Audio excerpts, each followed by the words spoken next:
Bienvenue à toutes et à tous dans La Boîte à Gants, le podcast qui donne de la voix à vos histoires automobiles, mais pas que. Je suis Yann Delplanque et chaque semaine je vous en partage de nouvelles. Aujourd'hui j'ai l'immense honneur de recevoir Jacques Lafitte, pilote de Formule 1 au parcours incroyable parsemé d'anecdotes dont beaucoup vont certainement vous faire rire. Jacques, c'est un franc-parler à la Audiard et un véritable don pour le pilotage. Lui qui s'est retrouvé sur un circuit pour la première fois à 25 ans.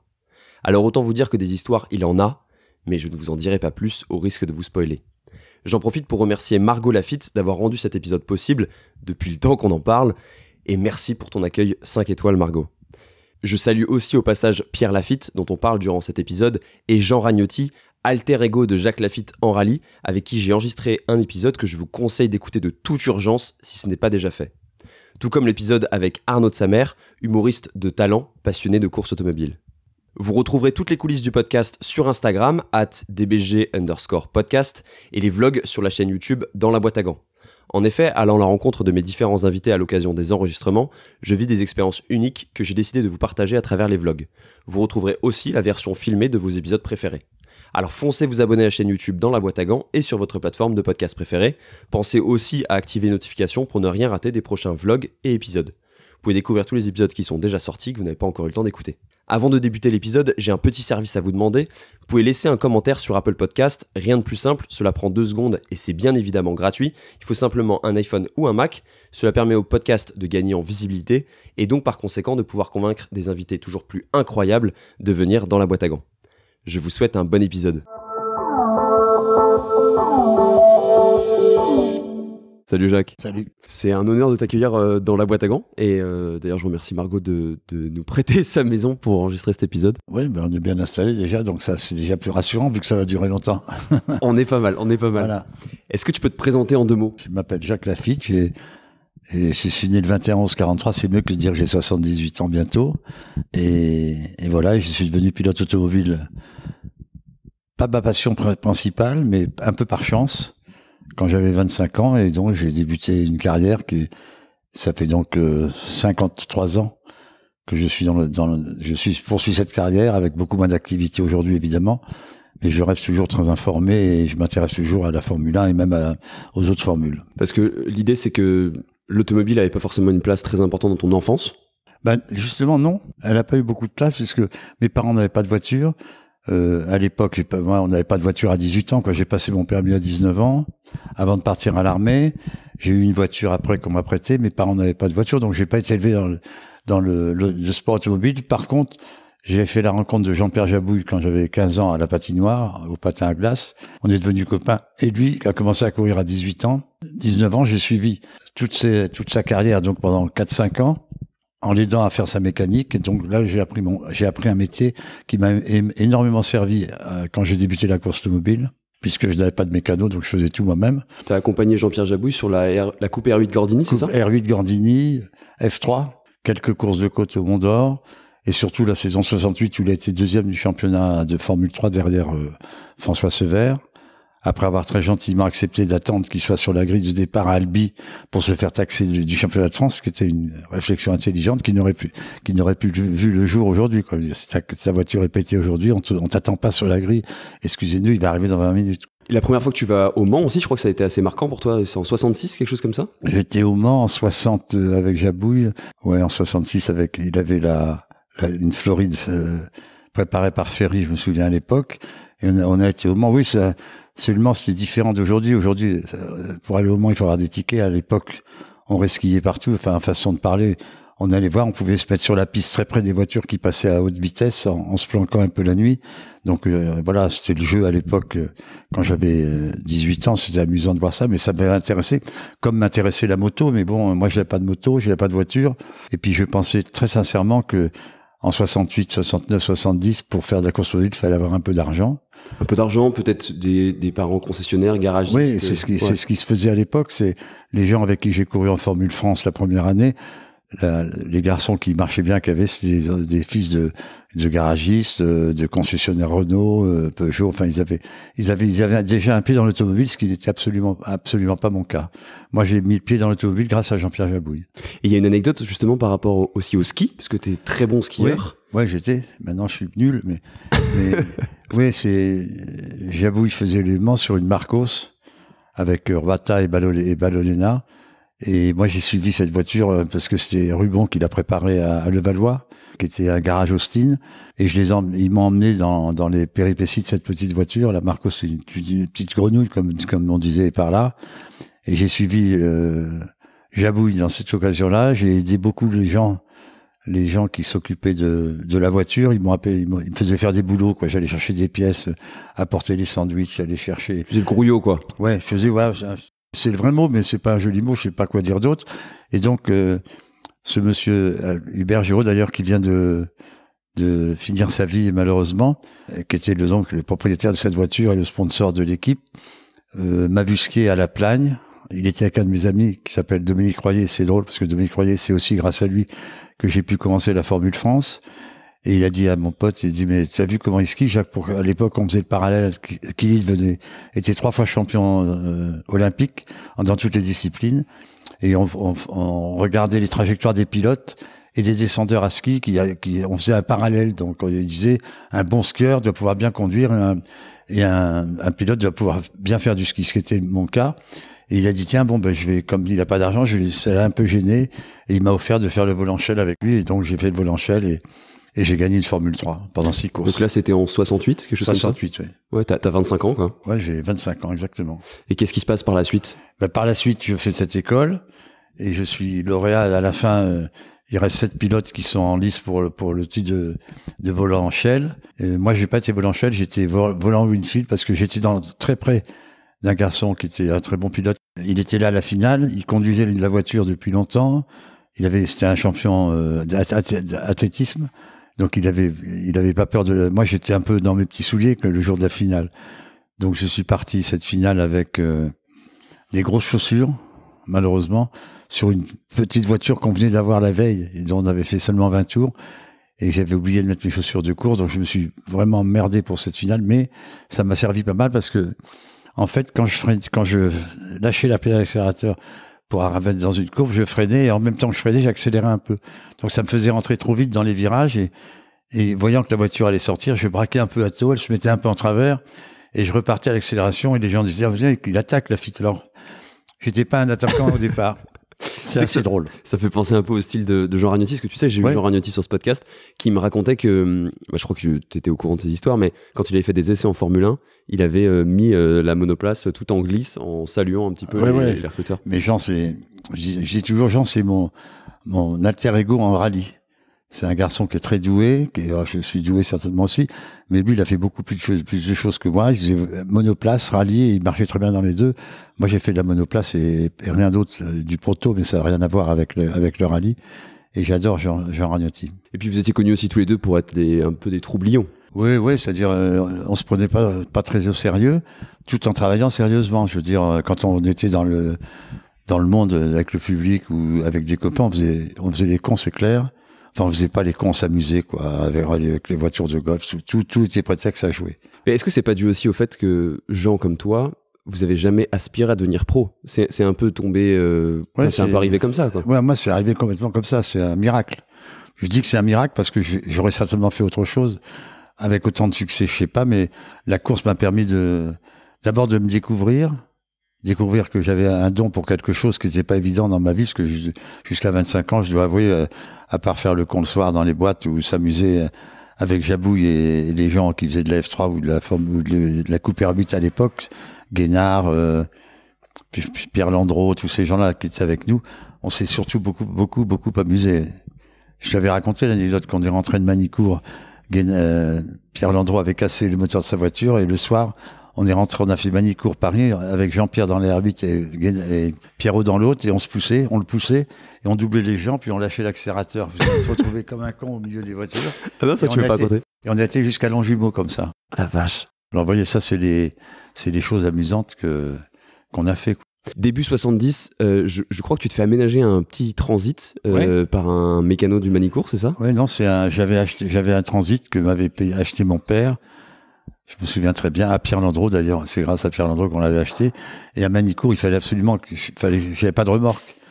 Donc il fallait que je puisse mettre ma voiture. Donc j'avais calculé qu'en découpant l'arrière, et faisant un haillon beaucoup plus large avec les ailes, et en le refermant, je pouvais mettre ma Formule France, sans capot, avec des roues plus petites que j'avais fait faire en bois.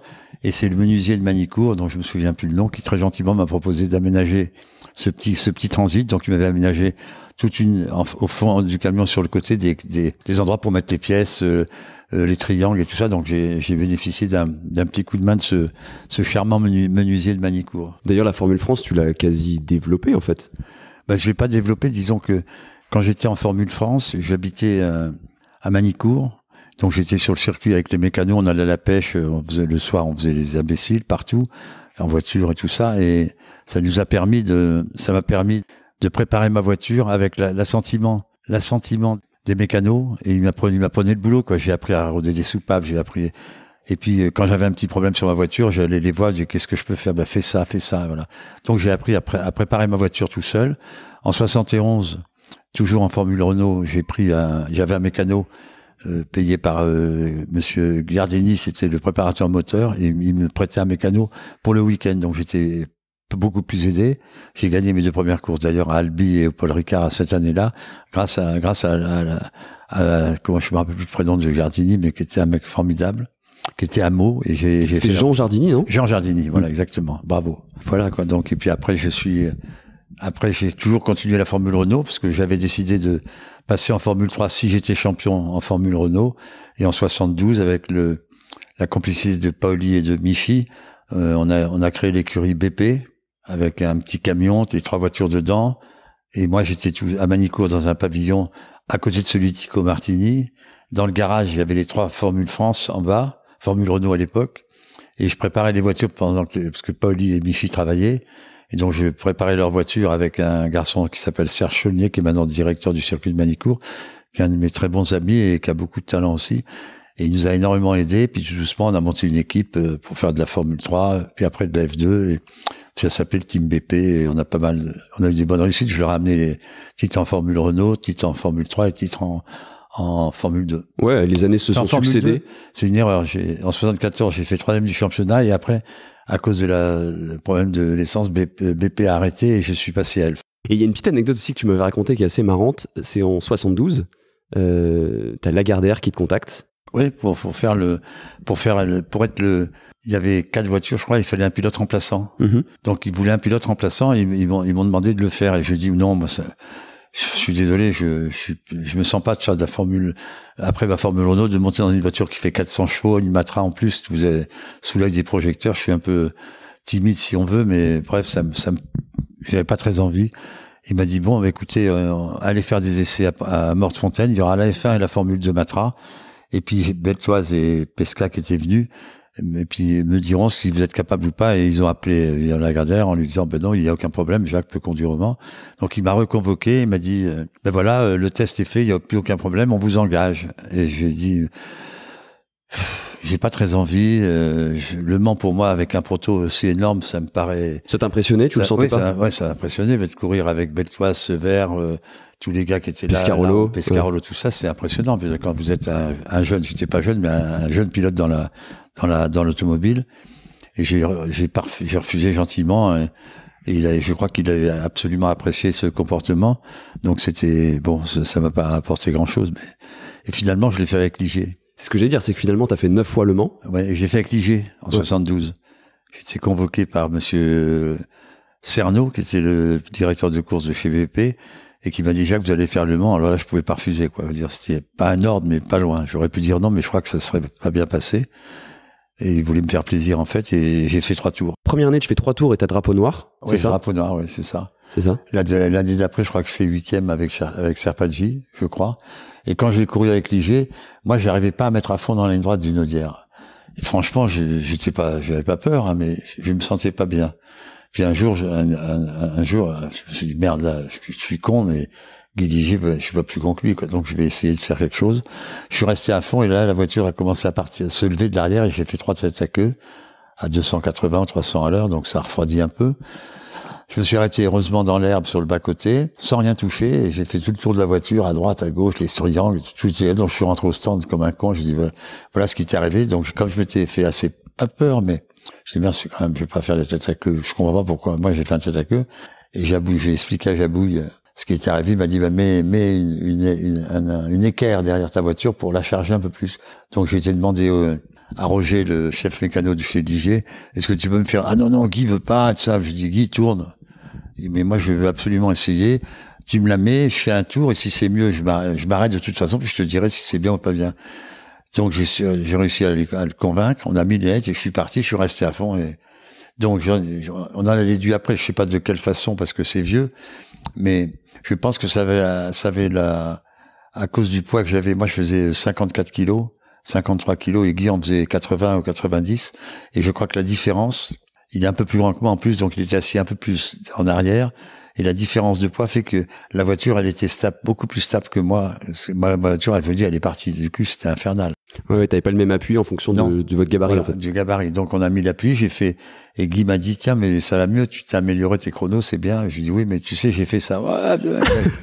Il a gueulé, finalement, il était très content, je crois, tout comme moi, d'avoir une voiture plus facile et aussi vite. Parce que le Mans, à l'époque, c'était, plus de la moitié de la course, c'était une ligne droite. Donc, il fallait aller très vite en ligne droite. C'est là où on faisait les temps. Parce que c'était avant la chicane. Avant les chicanes. Et pour rester un peu dans les aventures du Mans, tu t'es aussi tiré la bourre avec Jackie X, 77 avec les Porsche, c'est ça? Oui, on ne s'est pas tiré la bourre en disant que moi, j'étais avec l'équipe Renault, avec Patrick Depailler, où tout le monde avait pensé que les pilotes de F1, ils vont pas aller loin parce qu'ils vont casser la voiture.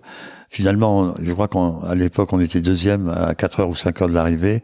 Les tacticien de l'équipe avec dit que si on tournait en 330, j'invente le 330 ou 335, on s'en fout, il fallait tourner à une certaine vitesse. Est-ce que tu es capable de le faire? Bah, je dis ouais, je vais essayer. Puis je l'ai fait. Et le motoriste m'avait dit de Renault, m'avait dit, Jacques, si le turbo chauffe, il faut lever le pied parce que vous allez casser le moteur. Donc j'ai tourné en 330 comme on avait dit, à peu près dans les temps. Et à un moment donné, j'ai vu le turbo, donc j'ai ralenti. Et c'était Gérard Larousse, le chef d'équipe, me dit, bah, faut que tu tournes en 30. Je dis non, je peux pas, je tournerai pas en 30. Ça, le technicien m'a dit que j'allais péter le moteur et j'ai pas envie de péter le moteur. On est deuxième, merde quoi. Bon, ben on va faire conduire Depailler, si tu veux. Donc ils m'ont arrêté, ils ont fait partir Depailler qui était un bon soldat et très rapide. Il a fait 330 et à un moment donné, on l'a plus vu, il a pété le moteur.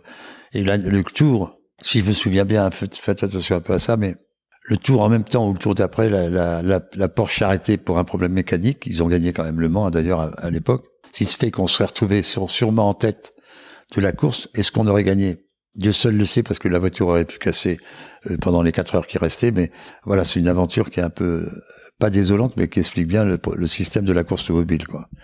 Aux ordres. On fait pas confiance aux pilotes déjà à l'époque. Ouais, donc tu t'en as gardé une petite amertume, quoi. Ouais, moi, être deuxième du Mans, ça m'aurait fait plaisir avec Renault. Puis je crois que c'était aussi très important pour que Renault continue la course, de faire un résultat. Ils ont gagné l'année d'après, tant mieux. Mais je veux dire, on aurait fait deuxième et premier l'année d'après, ça aurait été parfait. L'année d'après, je l'ai fait avec Mirage, qui était une merde de voiture.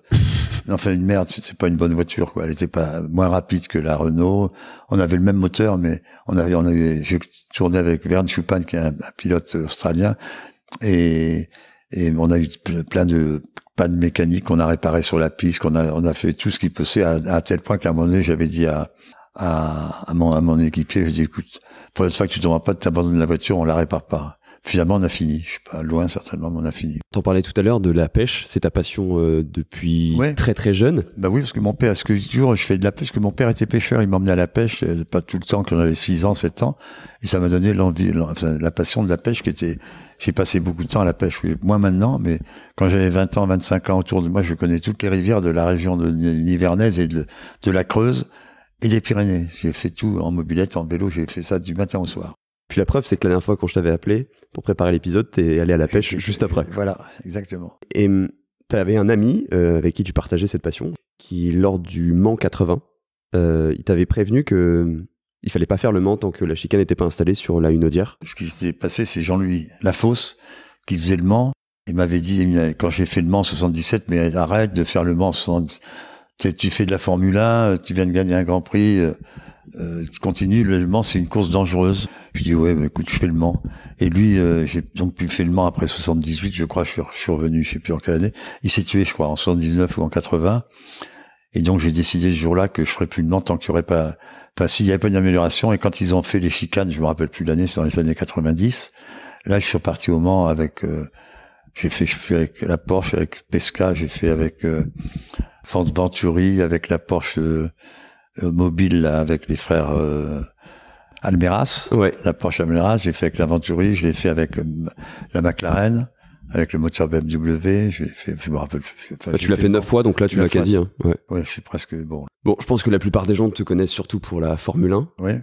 La Formule 1, ça commence quand? C'est en 60, quand j'étais en 74. 74, c'est ça. J'ai gagné une course de F2 à Salzburg.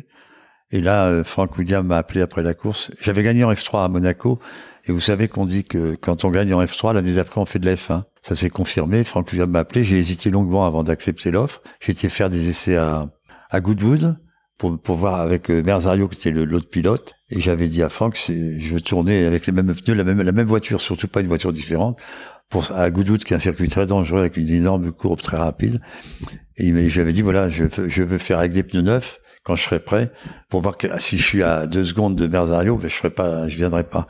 Alors je me rappelle plus si j'ai terminé à 2 secondes ou à 3 secondes ou en 2 dixièmes, mais en tout cas, ça avait plu à Franck, et donc j'ai décidé de faire la course après avoir eu l'accord de Tico Martini, à qui j'avais fait voir la voiture, les plans, j'avais pris des photos pour me dire ce qu'il en pensait. Il m'a dit, bon, fais-le. Et la voiture, c'était pas la meilleure voiture, mais bon, ça m'a permis de faire de la F1. D'ailleurs, tu m'as raconté une anecdote sur le GP d'Autriche, où justement la voiture... En 75. Ouais, c'est ça. Ah ouais, en 75, en Autriche. Je pense que j'avais fait 2e au Nürburgring avant l'Autriche. Et en Autriche, le prochain Grand Prix, c'était Zandvoort. Et en Autriche, il pleuvait. Mais vraiment, il pleuvait très fort. J'étais pas du tout bien placé. J'avais des pneus de merde. Je dis toujours que j'avais 2 Goodyear à l'avant et 2 Bridgestone à l'arrière ou 2 Michelin. Donc la voiture était plutôt dangereuse. Il y avait plein de sorties de route. Et j'ai dit d'un coup, merde, qu'est-ce que je m'emmerdais à sortir de la route. Je me faisais pas peur, mais j'étais pas à mon aise. Donc je me suis arrêté. Et Franck m'a dit, pourquoi tu t'arrêtes? Je dis, parce que j'arrête. Mais t'arrêtes pourquoi? Je dis, parce que j'en ai marre. Comment ça? Mais il me tenait dans la voiture pour m'empêcher de partir. Et je dis, écoute, tu m'emmerdes, je pars. Tu conduiras plus jamais pour moi. Je dis, mais c'est pas grave. Je me tire, je me suis barré. Et ils ont arrêté la course 2 tours après. T'es parti à la pêche? Non, je suis parti à l'hôtel chez Eva. Et puis voilà. Et j'ai mangé un bon Salzburger Knuckle arrosé d'un bon petit vin. Voilà. Et tu m'avais pas dit que t'avais loupé un contrat suite à ça parce que si. Ils avaient dit que tu pouvais pas rouler sous la pluie ou quelque chose comme ça. Ils en avaient interprété. Après, Elf, qui est placé pour assurer tous les pilotes en Formule 1 français, avait fait un accord avec Ken Tyrrell pour que je conduise l'année d'après pour Ken Tyrrell. Et Ken, qui était un mec, un vrai anglais pur et dur, mais très gentil, très sympa aussi. Franck, qu'est-ce qui est arrivé à ton pilote? Il s'est arrêté parce que ça le faisait chier de conduire sous la pluie. Ah bon, qu'est-ce que c'est ça, un pilote qui a peur de conduire sous la pluie? Bon, je voulais le prendre, je le prends pas. Donc, j'ai perdu mon contrat, qui était, je crois, d'après moi, ou signé, ou en tout cas en préparation. Donc, j'ai dit, voilà, tant pis, hein. Donc, je suis parti en vacances à Biarritz, chez un copain, et je rentre de la plage, et il me dit, tiens, il y a Franck Williams qui t'a appelé. Je dis, bon, comment il a le numéro? Enfin, peu importe. Et j'ai Franck au téléphone, et il me dit, Jacques, j'aimerais bien que tu viennes, il faudrait que tu viennes à Zandvoort. Je lui dis, écoute, après tout ce que tu m'as dit, on s'est fâché, donc, d'abord, je voudrais que tu me fasses des excuses, qui serait quand même bien, s'il veut qu'on continue à parler. Donc, il m'a dit, je m'excuse, et tout ça, puis on a parlé, et puis, je lui ai dit, me parle plus jamais comme ça. Enfin, bref, c'est des anecdotes, mais moi, j'adore Franck, hein, entre guillemets, c'est un homme formidable. Mais voilà, donc, et donc, comme je n'allais pas chez Tyrrell, ça m'a permis de rentrer chez Ligier. Alors là, pareil, je suis arrivé chez Ligier. Tu sais que c'est presque ironique aussi que ça soit pas fait avec Tyrrell par rapport à la pluie, parce que, si je dis pas de bêtises, Grand Prix d'Australie en 80, quand tu gagnes, c'est sous la pluie. Non, c'est en Canada. C'est au Canada? En 80, oui. Avec la Ligier. Mais c'est sous la pluie. Ah putain, la pluie. Des trompes d'eau. Des trompes d'eau, ouais. Ouais. Et donc, j'étais tellement content de gagner cette course par rapport à tout ça, Ken Tyrrell et tout. Je dis, hein, vous avez vu, c'est con. Ouais, ça dépendait de la voiture. J'avais une Matra, un moteur souple, des pneus Michelin qui étaient bien meilleurs que les Goodyear de l'époque. Et donc, j'avais dit qu'il y aurait 3 voitures, qu'on serait à l'arrivée, ou moi, ou Villeneuve, ou Watson. Enfin, c'est-à-dire McLaren, Ferrari ou Ligier. Nous, il y avait qu'un pilote, donc on pourrait risquer. Ah non, il y avait 2 pilotes à l'époque. Je suis con, en 80. J'étais avec qui en 80? Tambay. Ouais. Mais Tambay, oui. Et donc voilà, c'était amusant. J'avais une vraie voiture pour gagner la course. Il fallait pas faire de bêtises et pas sortir de la piste. C'est ce que j'ai fait. J'ai gagné devant les turbos et tout ça. C'est normal. Les turbos, ils pouvaient pas accélérer. Donc, ça fait rien. C'était une belle victoire et ça se refuse pas en Formule 1 de gagner une course. Hein. Et pour rester sur ton amitié avec Frank Williams, tu me racontais aussi qu'il était très à cheval sur les horaires. Ah, il était pas plus qu'à cheval. Je t'ai dit un jour, il y a une séance d'essai qui est prévue à Imola. et j'ai un avion, donc je prends l'avion, et il y a du brouillard. Donc j'habitais en Angleterre à l'époque, et donc j'arrive, au lieu de partir la veille, je pars le matin, et bon, il y a du brouillard, on est obligé de tourner en rond, et puis on atterrit un peu trop tard, donc j'arrive. Les essais devaient commencer à 9h, j'arrive à 10h, quoi.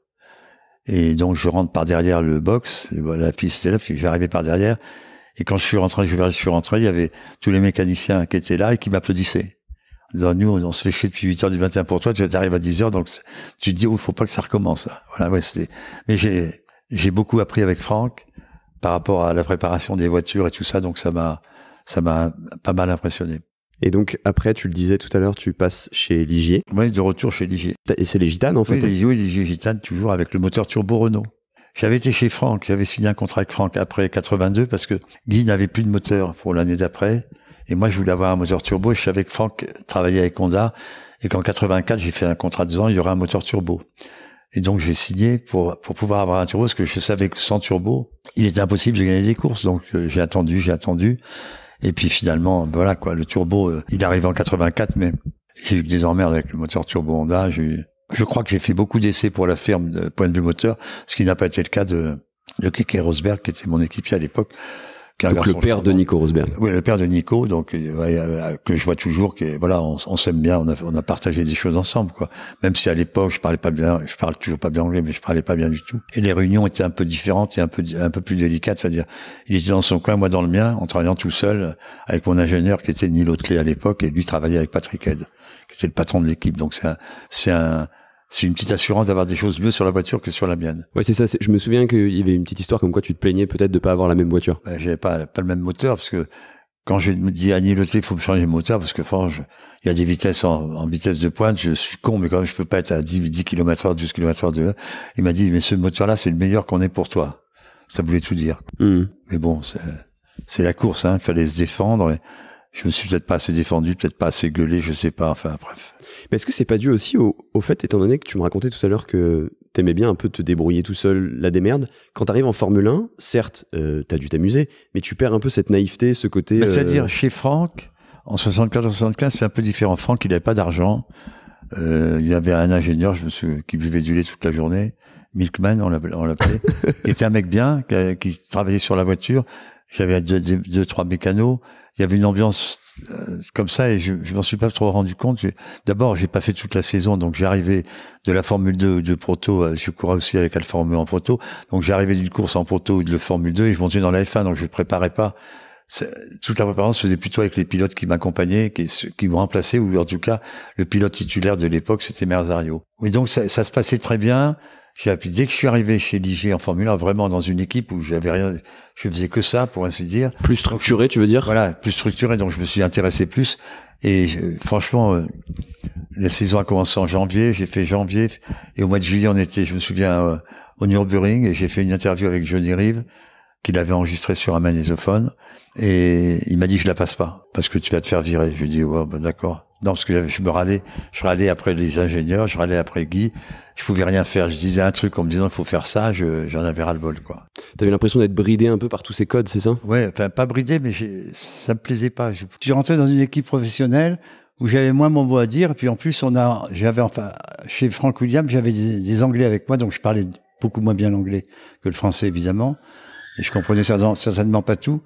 Et là, je suis tombé dans une équipe professionnelle avec des très bons ingénieurs, du Carouge, Beaujon, des mecs très, très, très, très compétents. Donc, quand il te dit un truc, tu fais, oui, je vais quand même pas lui dire que c'est un con, parce que c'est moi le con. J'ai pas fait d'études d'ingénieur. Donc, si tu écoutes, mais à un moment donné, t'es frustré moi, j'avais l'habitude de préparer mes voitures depuis 70.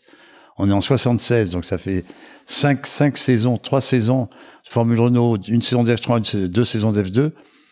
Pour arriver en F1, donc voilà quoi, j'avais fait du boulot sur voiture avec l'aide de Tico Martini et de mes mécanos évidemment, mais je m'intéressais à tout. En F1, c'était beaucoup plus compliqué. Donc ça m'a déplu. Je l'ai dit à Johnny, et j'ai gueulé un peu après Guy, après du Carouge certainement et Beaujon, mais surtout du Carouge, alors que c'est très bon ingénieur, mais voilà, ça m'avait un peu frustré et j'avais envie d'aller ailleurs. Mais bon, heureusement, je l'ai pas fait. Oui, et puis surtout que dans les années 80, c'est là où sûrement tu es le plus proche du titre. Ah oui, en 79, 80, 80, oui, ça, c'est sûr que... Tu finis 4e, c'est ça, hein? Ouais, 4e et 3 fois. On était très près, surtout en 81. Il fallait avoir 3 courses de début de saison. Un poil plus performant que j'ai remarqué. Je crois que j'ai fini à 5 points du premier. À Las Vegas, Guy m'a pas arrêté pour changer les pneus. J'aurais pu gagner des places, peut-être être deuxième du championnat, peut-être même premier.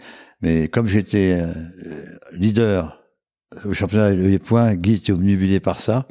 Et en fait, il aurait fallu que je m'arrête plus tôt, mais j'avais un équipier à l'époque qui s'appelle Patrick Tambay, qui avait remplacé Jabouille, qui avec son accident, il avait plus beaucoup de sensibilité aux jambes, donc il pouvait pas bien conduire.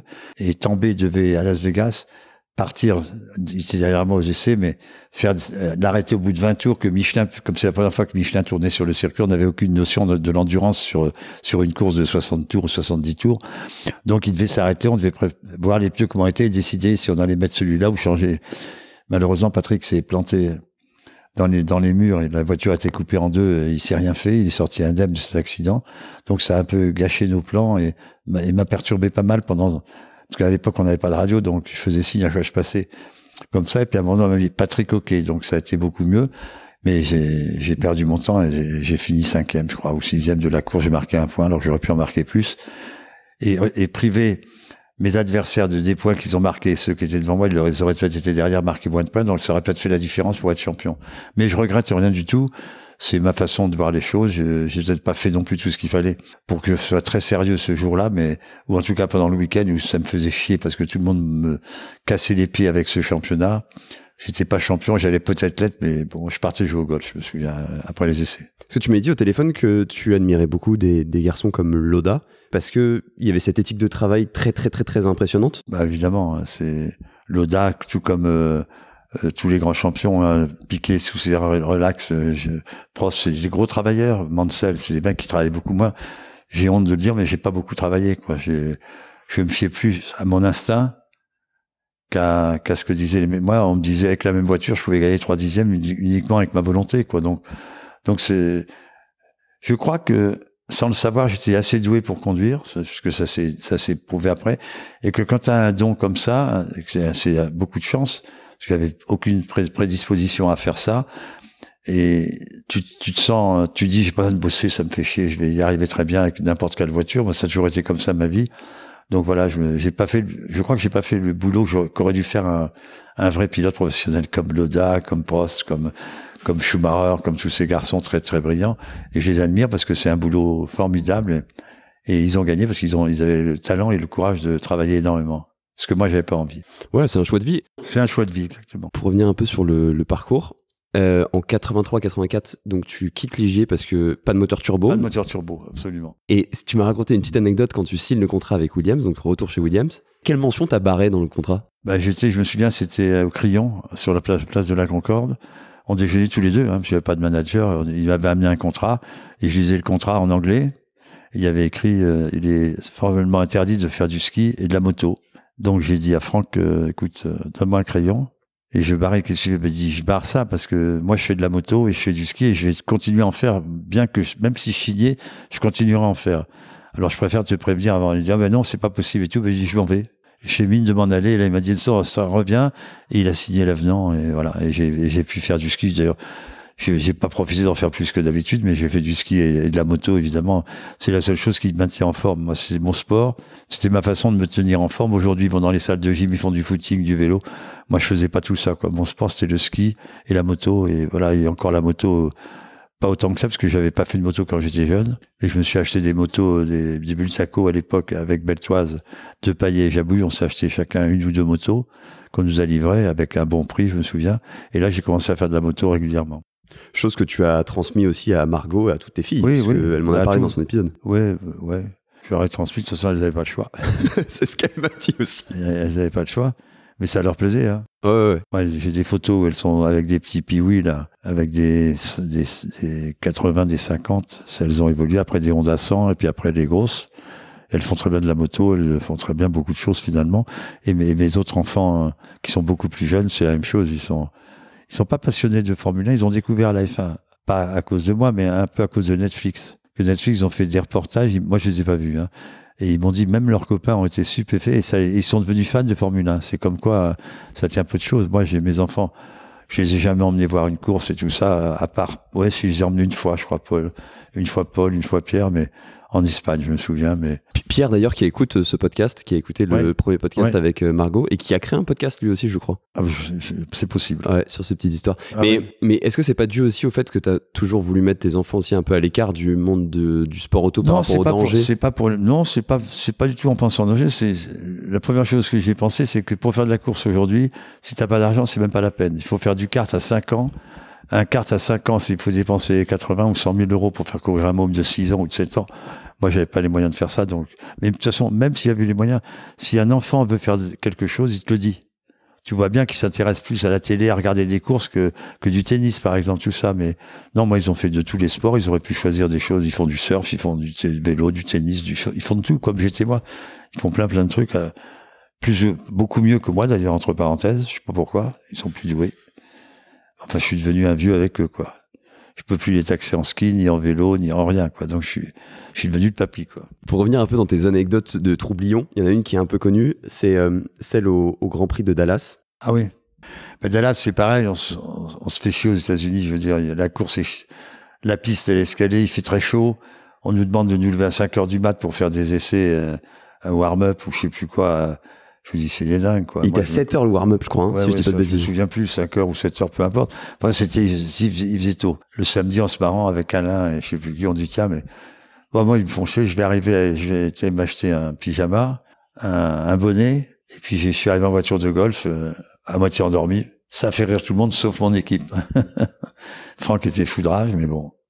Il m'en a pas voulu après, quoi. Je veux dire, sur le coup, c'était donner un peu de gaieté, merde. On fait un métier très dangereux. Si on peut pas se barrer avec des choses comme ça, alors on se marque. Puis il faut dire qu'à l'époque, c'était quand même beaucoup plus dangereux que maintenant. Il y avait aussi moins d'argent que maintenant. Oui, il y avait moins d'argent, c'était beaucoup plus dangereux, mais sincèrement, le danger, il était là, mais on savait qu'il était là et ça nous faisait pas plus chier que ceux d'aujourd'hui, on le savait. Moi, je pensais que j'avais une voiture très solide, que j'avais une très belle voiture, ce qui est vrai.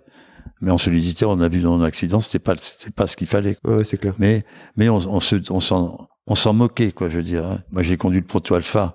Pareil, quand tu le vois aujourd'hui, tu comment j'ai pu monter là-dedans et rouler à 300 à l'heure au Nürburgring ou à Monza, par exemple. Ben oui, on le faisait parce que, de toute façon, il n'y avait pas le choix. Hein. C'était ça ou pas courir. Donc le danger était plus fréquent, plus présent. Ce qui peut expliquer aussi que je prenais moins au sérieux les choses à cause de ça. Peut-être aussi pour me relaxer, pour pas penser à ça. Donc je jouais au golf, je jouais beaucoup au tennis aussi sur les Grands Prix. Voilà, et on disait, oh, tu perds ton influx. Mais je perdais pas mon influx, au contraire, ça me donnait envie. J'avais la force de le faire, quoi, je veux dire. Mais bon, c'est vrai que c'était plus dangereux, mais franchement, j'ai jamais pensé à ça quand je courais. C'est plus dangereux ou pas dangereux qu'avant. Parce que j'aurais pu dire, tiens, quand Fangio courait dans ses voitures immenses avec ses gros volants sans casque, sans arceau, c'était 10 fois plus dangereux que nous. Donc heureusement, ça a énormément évolué, et tant mieux. Mais on s'occupait de la sécurité quand même. Hein. Je dis ça un peu en riant, mais ça nous importait la sécurité. Quand on avait vu un accident et d'un copain qui se tuait, on avait envie de faire quelque chose. Donc on faisait quelque chose. Il y a eu des interventions auprès de la fédération. Il y avait les GPDA, le groupement des pilotes professionnels pour la sécurité, dont s'est occupé l'ODA ou je sais plus qui. Donc ça marchait très bien. Ouais, ça avançait petit à petit. Ouais, ça avançait beaucoup au fur et à mesure d'accidents. Pourquoi la voiture a pris feu de l'ODA? Pourquoi moi j'ai cassé mes jambes? Pourquoi d'autres ont cassé les jambes? Je dis toujours dans le paddock du F1, tous les gens que tu vois un peu boiter, qui sont journalistes, c'est les anciens pilotes de F1. Presque tous. Alors, il y en a pas 10 000, évidemment, il n'y a pas eu 10 000 de pilotes, mais il y en a un paquet qui ont eu des accidents graves. Ouais, c'est malheureux, mais souvent, c'est par l'accident qu'on va en déduire une conséquence et une amélioration. Comme d'habitude, moi, quand j'ai eu un accident, je disais aux gars, appelez mes mécanos, merde. Les commissaires voulaient pas. Je disais, mais appelez-les. Finalement, on les a appelés. Ils m'ont sorti de la voiture en 5 minutes. Moi, je voulais pas qu'ils fassent les choses et me faire mal un peu plus que ce que j'avais. Donc, j'avoue que son accident à Montréal m'avait dit, te fais pas endormir parce qu'après, t'as 3 fractures, ils t'en font 5 en tirant dessus. Ils se rendent pas compte. Quand tu fais aïe, ils s'arrêtent. Donc, j'ai fait aïe souvent. Et les mécanos sont arrivés. Et donc, après ça, ils ont décidé qu'il y avait un accident grave. 2 ou 3 mécanos désignés par l'équipe pouvaient venir là pour désincarcérer le pilote ou en tout cas aider à ce qu'ils sortent de la voiture. Mmh. Donc c'est comme tu le dis, c'est par itération. Voilà, exactement. C'est l'accident qui produit la cause que l'on recherche pour trouver une solution à cet accident. C'est le cas de, regarde si Romain n'avait pas eu le halo, il aurait Hamilton, s'il n'y avait pas eu le halo à l'accident à Monza, il prend s'il n'y a pas le halo, il prend la tête comme ça, il peut se péter les vertèbres du cou, ça va très vite. Hein. Romain, c'est miraculé quand tu vois ce garçon sortir des flammes, tu dis c'est pas possible, quoi. C'est un extraterrestre, ce mec. Et voilà, tout ça, c'est grâce au halo. Alors qu'on n'était pas pour au départ, pas plus Romain que moi. Je disais non, ça me fait chier, c'est pas joli. Finalement, la conséquence est que il faut l'avoir. Et toutes les formules de monoplace maintenant on l'ont, comme l'accident de Pironi avec son bateau, avec Guénard et Giroud. Ils sont retournés, il n'y avait pas d'arceau, et maintenant ils sont couverts. Ouais, tout à fait. La progression, elle se fait malheureusement parce que même quand on pense à la sécurité, on peut pas penser à tout. Il y a toujours un truc auquel on n'a pas pensé, et malheureusement, c'est ce qui va arriver. L'accident de Bianchi à Suzuka, c'est quoi? Je gueulais après ça tout le temps. C'est une petite grue qui vient pour sortir les voitures. Si tu passes dessous, un autre accident, une voiture arrive. Là, j'avais dit, il faut mettre des rails, le tour de la voiture comme un kart sur les cartes 4 temps ou même les trucs de foire, là, les autotamponneuses, il y a des ronds, il faut faire pareil. Qu'est-ce qui est arrivé à ce pauvre Bianchi? Il s'est encastré là-dedans. Voilà, il est mort là, ce pauvre garçon. Ouais, tout à fait. Ouais, c'est vraiment l'itération. Et après, on a interdit, malheureusement, j'en ai encore vu, mais quelques temps après encore, mais maintenant, pour ainsi dire, on arrête la course où on met les voitures au ralenti. Mais même au ralenti, si elles vont assez vite, tu peux glisser. Enfin bon, c'est déjà pas trop vite, donc ça va mieux. Mais à l'époque, c'est pas le cas. On pouvait passer devant l'accident à 280, personne ne disait rien. Mmh. Ouais. Pour revenir un peu sur ton parcours, donc en 85, tu retournes chez Ligier. Tu retournes de ces allers-retours un petit peu que tu fais entre Williams et Ligier. Ouais. Parce qu'ils ont moteur turbo. Ouais, parce qu'ils ont moteur turbo. Je suis coéquipier avec de Césaris, qui est un pilote rapide, qui est très rapide. Donc comme il est plus rapide que moi sur un tour, on écoute plus lui que moi. Et puis il a un accident, il fait 3 tonneaux à Zellweg. Il rentre au stand, il dit à Guy, j'ai fait un petit tête à coup. Alors qu'il lui dit, ton petit tête à coup dehors, il l'a viré. Ah ouais? Et c'est là qu'est rentré en lice. Oui. Je savais pas qu'il avait viré comme ça. Si. Oui. Il a viré, sûrement différemment, mais en gros c'est ça. Et on a engagé Streff. Ils ont engagé Streff, voilà, qui était un bon pilote aussi. Ça c'est en 85.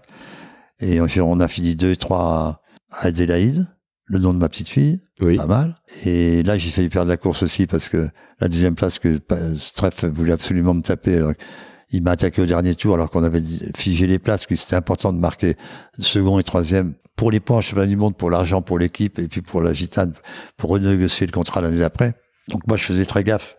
On a failli pas terminer les 2, hein, c'était un miracle.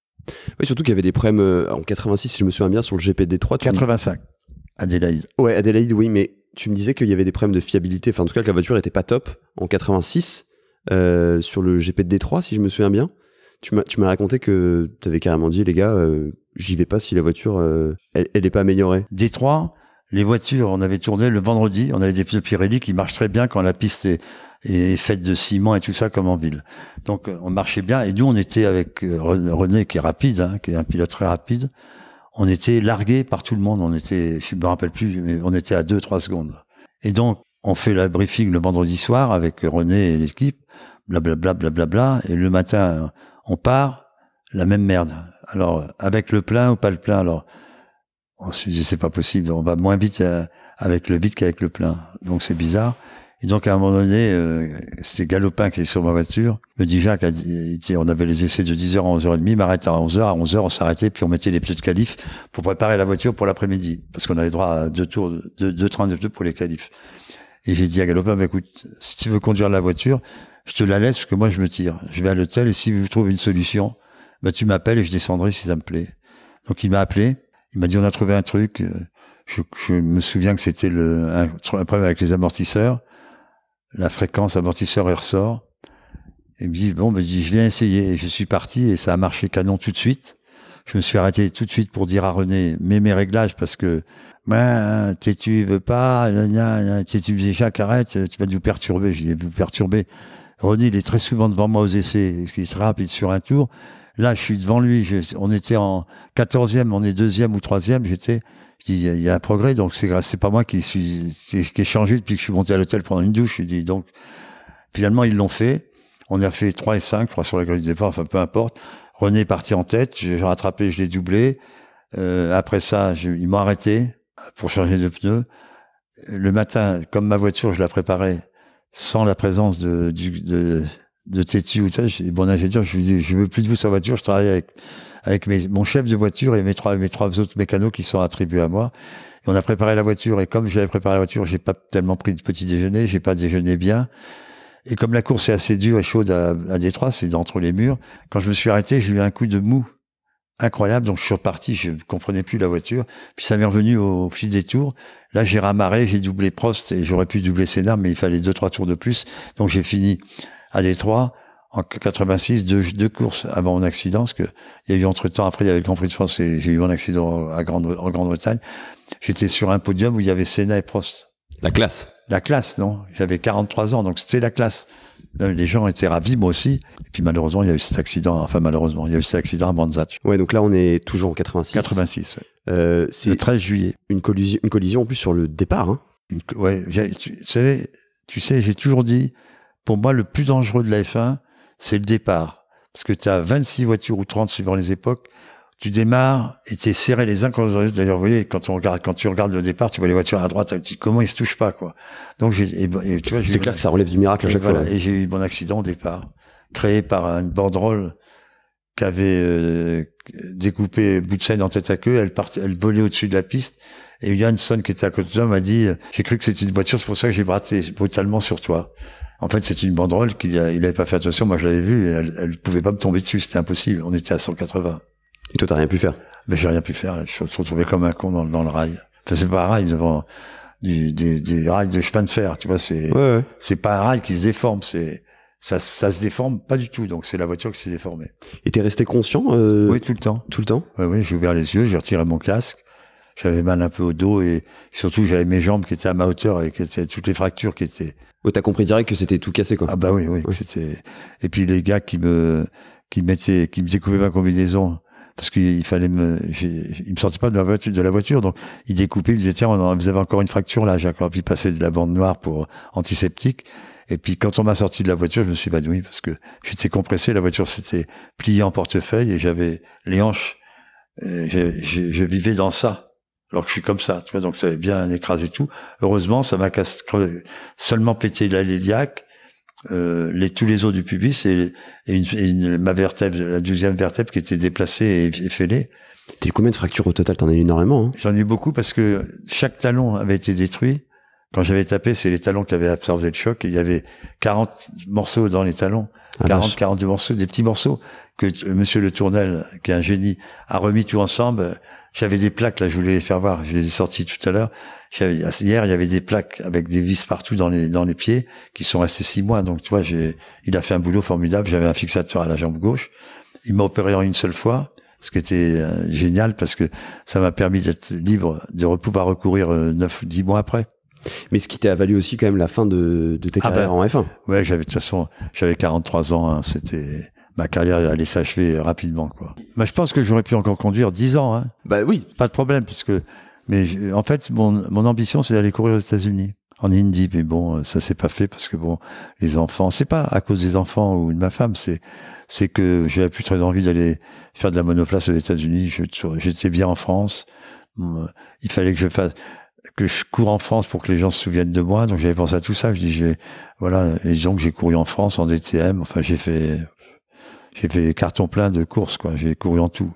Au Mans, j'ai fait le Dakar, j'ai couru en DTM, j'ai fait. T'as roulé sur glace aussi? J'ai roulé sur très souvent. Avec ton ami Max Mammers? Oui, j'ai roulé pourquoi? Alors, j'étais pas très brillant sur la glace, je m'amusais, mais j'étais pas, je m'en occupais pas beaucoup, et surtout je faisais du ski le week-end, c'est ce qui m'apportait le plus. Donc, je passais mon temps au ski, quoi. Plutôt qu'à préparer ma voiture. Et puis finalement, quand t'as arrêté la Formule 1, je crois que t'étais à une course d'égaler le record de Graham. Ouais, non, je l'ai égalé. Tu l'as égalé. Je l'ai égalé ce jour-là. Record qui a été explosé depuis parce que il y a eu on est presque du simple au double maintenant. C'était 176. 176. D'abord, il y a beaucoup plus de courses qu'avant. Les voitures sont beaucoup plus sûres parce qu'avant, tu prenais la place d'un pilote qui généralement avait eu un accident pour rentrer en F1. C'est-à-dire, tiens, il s'est blessé ou s'est tué. Alors, on va prendre qui? Alors, Lafitte ou Tony Bryce.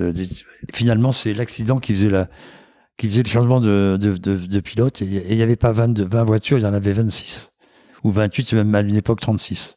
Donc il y avait des présélections, donc il y avait beaucoup de Français qui couraient, beaucoup de pilotes en Formule 1, alors qu'aujourd'hui il y a 20 pilotes, quoi. C'est pas énorme. Mais c'est vraiment un miracle, en tout cas, cet accident, parce que t'en as pas gardé de séquelles, à part, tu as dit, si tu me souviens bien, à la télé, en 2018, tu disais que le tremblement à la main était sûrement dû à ça? Ben non, le tremblement, c'est un peu dû à Parkinson. Ouais. Ça, c'est clair. Ben, tu vois, là, je tremble pas. Mais de temps en temps, je tremble. Ça évolue lentement, mais sûrement. Les tremblements, non, c'est pas à cause de ça. Tu penses que c'est pas du tout à cause de l'accident?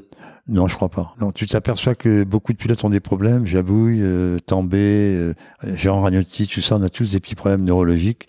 Alors, on a pris des chocs terribles, hein, avec la tête, que ce soit en ski ou en voiture, d'ailleurs, ou en moto. Moi, je faisais la moto sans casque. Alors, faut être con, quoi. Et c'est notre époque aussi, hein. C'est notre époque. Ouais, non, mais résultat, voilà. Mais non, c'est incroyable. C'est incroyable que tu t'en sois sorti comme ça, c'est fou. Oui, c'est bien, oui. Ça, c'est grâce à Monsieur Le Tournel, hein. Professeur Le Tournel, qui était un génie. Mécano. Bon mécano, Monsieur Le Tournel. Au final, c'est ça, c'est de la mécanique, hein. Bah, c'est que ça. C'est que ça, hein. Pour visser les vis, c'est vrai que dévisser, il avait une chignole. À l'époque, il n'y avait pas les pistolets. Je lui dis, achetez-vous un truc, à air comprimé, pour retirer les vis vite. Mais disons, je préfère voir ce qui se passe. Tu vois, j'ai une plaque dans le bras aussi. Ah bah ouais, c'est formidable, hein. Et c'est incroyable. Moi, j'ai des plaques dans les hanches et tout ça, partout, dans les jambes. Tibia péroné, ça me fait mal tout le temps. Moi, j'ai mal aux jambes tous les jours. J'ai pas mal à pleurer, mais le matin en me levant, si je fais pas gaffe, je tombe, quoi. Ça met une douleur d'un coup qui vient, surtout à la cheville gauche. Et ça t'a pas gêné pour la suite? Parce que donc tu en parlais tout à l'heure, tu t'as fait du DTM? Non, ça m'a pas du tout gêné. Donc le championnat allemand de tourisme. Ça m'a pas du tout gêné en rien. Ça m'a gêné peut-être un peu en moto. Mais bon, parce que je peux pas écarter trop les jambes. Donc en moto, tu vois, si tu n'as pas l'équilibre. Mais bon, ça me gêne un peu, mais je fais plus, pour ainsi dire, plus de moto, parce que faut que j'aille me faire opérer des yeux. Bref. Ça ira beaucoup mieux après. Et justement, dans cette période après F1, c'est quoi un petit peu les souvenirs qui sont marquants pour toi? Parce que le DTM, je pense, t'as fait quand même quelques années. 4 ans. Ouais. J'ai fait le championnat d'Italie, j'ai fait le championnat d'Europe avec Grouillard, le championnat d'Italie avec Alfa Romeo, avec BMW. Après, j'ai fait le championnat de France avec Snowbeck. Et on courait aussi en DTM avec la Mercedes Yako. À l'époque, je me souviens, blanche et verte. T'avais pas eu une anecdote justement avec cette Mercedes? Avec Cudini. Il t'avait pas interdit d'aller sur circuit ou quelque chose comme ça? Non, je t'ai raconté que il y avait un briefing pilote. Et moi, j'allais au briefing et on court en Allemagne sur des aéroports, c'est des pistes qui sont pas du tout sécurisées pour moi, hein. Donc j'ouvrais ma gueule très normalement en disant que vous en pensez. Je dis, moi, je pense que c'est pas bien de faire ça et ça. Et Mercedes disait, Jacques, vous allez plus aller au briefing parce que c'est pas une bonne pub pour Mercedes. Je dis, bon, moi, ça me va très bien, le briefing, j'en ai rien à foutre. Mais je dis, vous paierez l'amende. Il me dit, on paiera l'amende. Donc j'allais plus au briefing, ce qui était formidable. De toute façon, au briefing, on dit toujours la même chose. On fait drapeau jaune, drapeau bleu, drapeau qui s'en a à foutre. Donc c'était double sanction pour eux. Tu venais pas et ils payaient l'amende. Et toi, t'étais tranquille, quoi. Moi, j'étais tranquille. Voilà. Ouais, je pense pas que ça a duré pendant toute la saison, mais il y a eu un moment donné, voilà, où, parce que Mercedes, finalement, ils sont ils sont réglo, mais c'est Hartung, Farrell, papa, ça, faut être dans les tuyaux du constructeur, sinon ça va pas. Et en parlant de DTM et d'Allemagne, t'as fait une belle performance aussi, je crois, sur le Nürb. Ah, sur le Nürburgring, oui, j'ai fait des performances à d'autres endroits, mais au Nürburgring, le nouveau, j'ai marché très bien aussi, j'ai laissé gagner Ludwig. J'étais en tête, on m'a dit laissez-le passer. J'ai dit bon, plutôt que le laisser passer au dernier tour en m'arrêtant, pour être bien, j'ai continué à faire la course ralentissant comme s'il y avait un problème, il m'a doublé, puis j'ai suivi. Mais non, j'ai gagné au Nürburgring à la première course de DTM avec la BMW M3 de Bigazzi, j'étais devant tout le monde, ouais, j'étais 7 secondes plus vite au tour. C'était pas l'époque où il y avait Hélène Laure aussi qui était... Si, il y avait Hélène Laure, Hélène Laure. Cette course, Hélène Laure m'a fait comprendre qu'il y avait un moteur de merde. Dans la ligne droite, elle me doublait comme un avion. Je suis rentré au stand, j'étais voir le patron de BM, j'ai dit, écoutez, il y a un problème, moi. Je me fais doubler par Hélène Laure, que ce soit Hélène Laure ou n'importe qui, elle est devant moi. Ils sont devant moi. Alors, il a appelé les gens qui s'occupaient des moteurs BMW, il leur a dit, Jacques a un problème. Ils ont trouvé mon problème, je crois que c'était un catalyseur qui était mort ou un truc comme ça. Et après, je suis parti au 3e, je crois, de la course, ou 5e. Premier tour, j'avais 7 secondes d'avance. Deuxième tour, 15. Et puis j'ai fait, je sais pas, faudrait vérifier, mais pas ça. Ça marchait bien après, quoi. Je les ai largués. J'étais très fier de ça. Oui, parce que le Nürburgring, c'est un juge de paix, hein. Le mec qui va bien au Nürburgring, alors j'avais fait 2e en F1, avec beaucoup de chance, crevaison des autres pilotes. Et je l'ai fait en proto, j'ai gagné aussi en 75 avec, Merzario sur l'Alfa Romeo. Donc, les circuits, c'est, ça, Faut avoir un bon cœur, je te le dis, moi. Mais bon, c'était sympa. C'est sympa d'être vite, quoi. Bah, tu restes un compétiteur dans l'âme, de toute façon. Ouais, je suis d'accord. C'est évident. Ouais. T'as fait un petit retour aussi en monoplace en 2005, là, à l'occasion du... Alors, j'ai plus le nom en tête, mais tu sais, une cérémonie des légendes, là. Ouais, je me souviens, ouais. Je me souviens plus du nom, c'est quelque chose comme... le Grand Prix Masters ou quelque chose comme ça. C'est ça, Grand Prix Master. Ouais. Avec tous les pilotes, Césaris, Mansell, moi, Rosberg, et tout ça. Comment tu l'as vécu, ce moment? Ça doit être incroyable, quand même, de... Je vais t'expliquer. Je crois que tous les mecs avaient conduit la voiture. Il y en avait qu'un qui avait pas été faire l'essai, c'était moi. J'ai dit, je vais arriver comme ça, comme d'habitude, ça va aller très bien, mais c'était un peu plus compliqué. Je me suis accroché avec René, d'ailleurs, pendant la course. C'était assez amusant. Oui, on s'est amusé, mais en 85, j'avais 60... En 2005, t'avais 62 ans? 62 ans? Ouais. Non, pas tant que ça. 2005, si, c'est ça. J'étais vieux, hein. Et donc, j'étais vieux et léger. Ces enfoirés de pilotes, ils m'ont mis 10 litres ou 20 litres de plus, je me rappelle plus, ils m'ont mis plus d'essence. Je leur ai dit, attendez, vous rigolez, là. Ils m'ont dit, ouais, tu es plus léger que nous. Je dis, je suis plus léger, j'ai 65 ans, et vous en avez 40 ou 35. Je dis, c'est quand même un peu incroyable, il y a deux Césaris. Mais bon, je suis parti comme ça, avec tout ça changeait pas grand chose. Mais c'était sympa, c'était un calami. J'ai fait qu'une course, hein, parce que comme j'ai râlé, on n'était pas payé, je me suis fait payer, il payait pas le mec. Je me suis fait payer, il m'a plus reconvoqué. Mais moi, je peux dire une chose, j'ai été payé par l'organisateur, alors que beaucoup d'autres n'ont pas été. Tu lui coûtais trop cher, quoi. Ouais, non, mais j'avais râlé, quoi. J'avais fait mon boulot, j'aurais porté plainte si j'avais eu un problème. J'aurais dit, attendez, on fait un contrat, moi je vous ai rien demandé. Vous m'auriez dit, vous venez, on vous donne rien, on vous paye vos frais, on aurait dit oui tous pour se retrouver et s'amuser. Là, vous nous avez fait des contrats avec de l'argent, il faut le remplir le contrat. Alors Mansell m'a dit, Jacques, sois gentil. Tu veux dire que les autres étaient prévus pour être payés aussi, ils ont pas été mais payés. ils ont jamais été payés? Bah, c'est ce qu'on m'a dit, je suis pas sûr de ça, mais je crois. J'avais jamais entendu ça, ok. Ouais, c'est triste, on n'en parle pas beaucoup de ces choses-là. Non, en général, non. Voilà, en général. Surtout qu'à l'époque, t'es commentateur chez TF1 aussi. Ouais, absolument. Depuis 97, quelque chose comme 97. ça. T'as fait 15 ans. 17. Quand quoi, en 2012? Quand ils sont arrivés, en 2014, ils sont arrivés... Ah bah oui, quand Canal+ récupère les droits. Voilà, exactement. Ils m'ont pas gardé, j'étais trop vieux aussi. Est-ce que tu l'aurais vraiment fait si on t'avait proposé? Oui. Ouais. Bah oui, c'est sympa, franchement. Mais moi, je suis pas intervieweur comme tu me fais avec moi. Tu vois, moi, je peux parler des choses, mais je peux pas l'interviewer. J'en ai fait des interviews, mais... C'est pas ce qui te plaît le plus, quoi. Ça me plaît pas du tout. T'as envie de transmettre plus la passion. Ouais, avec des gens autres que des pilotes ou des gens qui sont passionnés de F1. Moi, ce qui me fait plaisir quand on fait une discussion comme on a là, ou quand je suis dans des interventions avec des sociétés, c'est que dans la foule de gens qui m'écoutent ou qui posent des questions, j'ai peut-être en convaincu une dizaine d'aller voir le prochain Grand Prix. Donc, j'aurais fait mon boulot. Moi, c'est ça que j'aime, c'est intéresser les gens et leur faire comprendre qu'on fait un métier formidable, et venez nous voir, comme ça vous comprendrez, parce que parler de la F1 quand tu le vois à la télé, il vaut mieux aller voir une course au moins une fois dans ta vie pour savoir qu'est-ce que c'est la vitesse. À la télé, on voit pas la vitesse des voitures. On le sait parce qu'on voit qu'ils sont à 360 ou un truc comme ça, mais quand vous êtes sur place, à Monaco ou des circuits assez dangereux, on s'aperçoit que la vitesse, c'est épouvantable. La rapidité des voitures. Je suis persuadé que t'en as convaincu plus d'un là avec cette interview quand elle sera diffusée. J'espère. Il faut aller voir la F1, il faut qu'elle survive. Et ça me fait penser surtout que j'ai jamais assisté à un Grand Prix de F1 et ça c'est pas normal. Il faut vraiment que je répare cette erreur. Ça c'est pas normal, mais même comme spectateur. Ouais, exactement. T'es journaliste? Non, j'ai pas de carte journaliste. Non. Donc tu peux y aller que en payant ta place. Exactement, exactement. Et on en revient au problème qu'on évoquait tout à l'heure, à savoir que c'est quand même pas forcément donné non plus. Ah non, c'est très cher. Enfin, c'est très cher, oui, c'est cher. Bah, faut prendre l'avion, si bon tu veux aller, t'as l'avion, la voiture de loc, l'hôtel, et les hôtels, quand il y a des grands prix, c'est pas 500, 300 € la chambre, c'est 1000, et c'est tout multiplié par 4 ou 5. Donc ça fait des frais, quoi. Exactement. Un grand prix, pour moi, c'est au minimum 5000 €. Enfin, moi non, mais si j'y allais tout seul, je peux me faire inviter, mais déjà, je demande pas. Puis ça me ferait chier de me faire inviter, de toute façon. Donc, si j'y vais en F1, j'y étais quand j'avais du boulot. Un petit boulot, donc, qui paye mes frais, tout ça. Et puis, je fais mon boulot avec des gens et je suis ravi. C'est pour ça que maintenant, tu vas plus sur les rallyes, parce que je crois savoir que tu reviens du Tour de Corse. Oui, mais ça, c'est pareil, c'est mon amitié pour Philippe Vendôme, qui fait les courses de voiture. Il m'a invité au Mans, j'ai fait Monza avec une Lola T70, j'ai fait le Mans des 24 heures du Mans historique avec une Lola. Là, je vais le faire avec la Ford GT, mais ouais, enfin, je sais pas, j'en ai un peu marre. Je suis trop vieux pour conduire. Non, c'est conduire vite, quoi.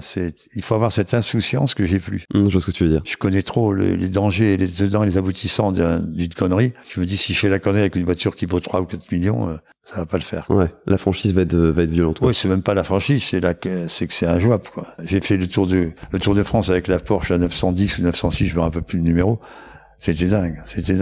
La voiture, je me suis vraiment régalé, mais quand tu vois la voiture, si je l'avais plantée.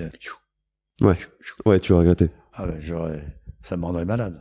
Mais là, qu'est-ce qu'on peut te souhaiter pour la suite, que ce soit en sport auto ou même dans ta vie de tous les jours? Que mes enfants grandissent comme ils sont en train de grandir, et qu'ils évoluent, mes petits-enfants, toujours la même chose, qu'on se voit beaucoup. Et puis pour moi, c'est que je puisse garder mes petits tremblements, qu'il reste des petits tremblements, et puis qu'ils vont augmenter, je le sais tout doucement, mais bon, c'est la vie malheureusement, mais voilà, c'est espérer que ça va me permettre d'aller assez loin. Pour poursuivre mes enfants, mes petits-enfants futurs par rapport à mes enfants qui ont 23 ans aujourd'hui et 22, ils vont bien faire des enfants un jour, mais il faut pas qu'ils attendent trop longtemps, hein, si je veux voir des petits-enfants de ce côté-là. Enfin, j'en ai déjà 4 avec Margot et Camille, donc ça va très bien. Mais t'as la patate et j'espère que tu vas la garder encore très longtemps. J'ai la patate, mais ouais, c'est vrai, mais j'ai eu le Covid aussi, ça fatigue un peu. Ouais, ça s'est bien passé, mais j'étais fatigué et de temps en temps, il y a une fatigue. Alors, à quoi c'est dû, je sais pas. Mais j'ai un peu cette fatigue et c'est moins d'envie, quoi, en fait, la vieillesse, c'est une chérie, franchement. Tu sais que Jean m'a dit exactement la même chose. C'est une chérie d'être vieux. Ouais. Enfin, c'est pas une chérie, je suis heureux d'être vieux parce que j'ai beaucoup d'expérience de plein de choses. Mes enfants, tout se passe bien dans ma famille, tout ça, mes frères et sœurs, donc il n'y a pas trop de problèmes non plus. Donc voilà, c'est quand même magnifique. On était 6 enfants, il n'y en a plus que 5, mais et on a tous au-dessus de 75 ans. Donc ça va, quoi. On va pas se faire, il y en a 5 encore qui sont là, vivants, plus ou moins en bonne santé, mais ça va, ils sont vivants et ils bougent et ils réfléchissent et tout ça, donc c'est vachement important. Enfin, mon ambition dans la vie, c'est d'avoir une famille unie et de créer j'ai acheté la Creuse uniquement dans l'intention que ça soit le point de rendez-vous, que les enfants se souviennent de la Creuse et qu'ils aient envie d'y aller. Et ça fait des réunions de famille, la maison est assez grande, et je fais tout pour la conserver en très bon état, qu'ils aient pas de soucis dans plus tard. Donc c'est ce que j'aime le plus dans la vie, j'aime la famille, j'aime les familles, même si j'ai divorcé 2 fois, j'ai tout ça, mais voilà, je reste en très bon rapport avec les mamans de chacun de mes enfants. Donc c'est parfait, donc pourvu que ça dure, quoi. Je veux dire, on s'entend tous bien, il n'y a pas d'animosité avec le petit copain, le nouveau, tout se passe très très bien, et je souhaite que mes enfants aient une vie heureuse, et comme je l'ai eu moi. Mais ça va pas être facile pour eux, je leur dis tous les jours. Très sincèrement, je suis assez fier parce qu'ils bossent, ils se débrouillent très bien tout seuls, je les aide très peu. Tu me demandes ce que fait ma fille, je connais pas le nom de son école, c'est Sub de Pub, maintenant elle est rentrée chez Havas. Je sais même pas si elle fait un stage ou une alternance. Mon fils Paul, il fait des études d'ingénieur, et alors là, il rentre dans une boîte de consulting. Pierre, lui, il a fait une année de journaliste. Ah, je sais pas, le nom de l'école, elle m'est passée par-dessus la tête, je sais combien ça coûte, mais je sais pas. Mais il nous précisera tout ça en commentaire, ils nous préciseront tout ça. Non, j'ai entendu l'autre fois, il était sur Eurosport, il a fait il traduisait un joueur de golf, et j'entendais sa voix, il a une belle voix. Donc c'est déjà important, hein. Moi, je me souviens un jour, il y a une dame qui s'est retournée, qui est revenue me voir, elle m'a dit, Jacques, j'ai oublié de vous dire, c'est votre voix qui me manque. C'est sympa d'entendre ça. Parce qu'elle me voyait à la télé, mais c'est de la voix, alors. Ah mais ça peut être très marquant une voix, hein. Tu vois, c'est pour ça que justement du format podcast, donc 100% audio, a tant le vent en poupe en ce moment, tu vois. Ah oui, c'est incroyable. Ouais, c'est un retour un petit peu à... Et j'ai fait avec Arnaud, qu'est-ce que j'ai fait avec Arnaud, comment ça s'appelle? Une twist. Un Twitch avec Arnaud de Saber. Ouais. Mais il est passé sur ce podcast, et d'ailleurs on en avait parlé de toi. Ouais, c'est sympa, ouais. Ouais. Lui aussi. Ouais. Il aime la voiture, hein. Putain. Ah oui, il est mordu, ouais. Ah ouais, il est très très mordu. D'ailleurs, je lui passe le bonjour s'il écoute ce podcast.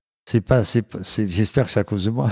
Ou pour moi, et pour Margot. Mais pour Margot, c'est moins drôle pour lui, mais peu importe, quoi, je veux dire. C'est pareil, tiens, Arnaud, machin, on est toujours en très bonne relation, il n'y a aucun problème. Voilà, il s'entend bien avec... il m'avait parlé de toi parce que forcément, t'étais une de ses idoles et que tu l'avais rencontré. Il avait parlé aussi d'Alain Prost. Ouais, bien sûr. Et ouais, bien sûr que ça démarrait comme ça. Quoi, je veux dire, tu vois, la réussite dans ta vie, c'est avoir une famille heureuse, et que les gens autour de toi mes frères et sœurs, je peux pas les aider tout le temps, mais j'aimerais bien les aider plus, quoi, tu vois, mais mais je pense souvent à eux, on se voit pas très souvent, mais bon, la vie fait ça, quoi. Il y en a à côté du Mans, mon frère est à Paris, ma sœur est dans les Pyrénées, l'autre est à Garches. On n'est pas ma sœur de Garches, je la vois plus souvent que tout le monde, parce que je m'arrête sur la route et je monte chez elle en 5 minutes.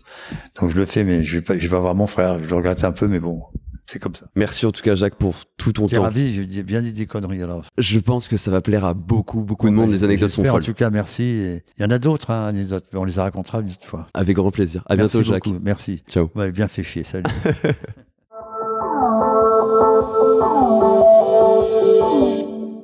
J'espère que cet épisode vous a plu. Si c'est le cas, n'hésitez pas à mettre un commentaire sur Apple Podcast. C'est gratuit, il faut juste un iPhone ou un Mac.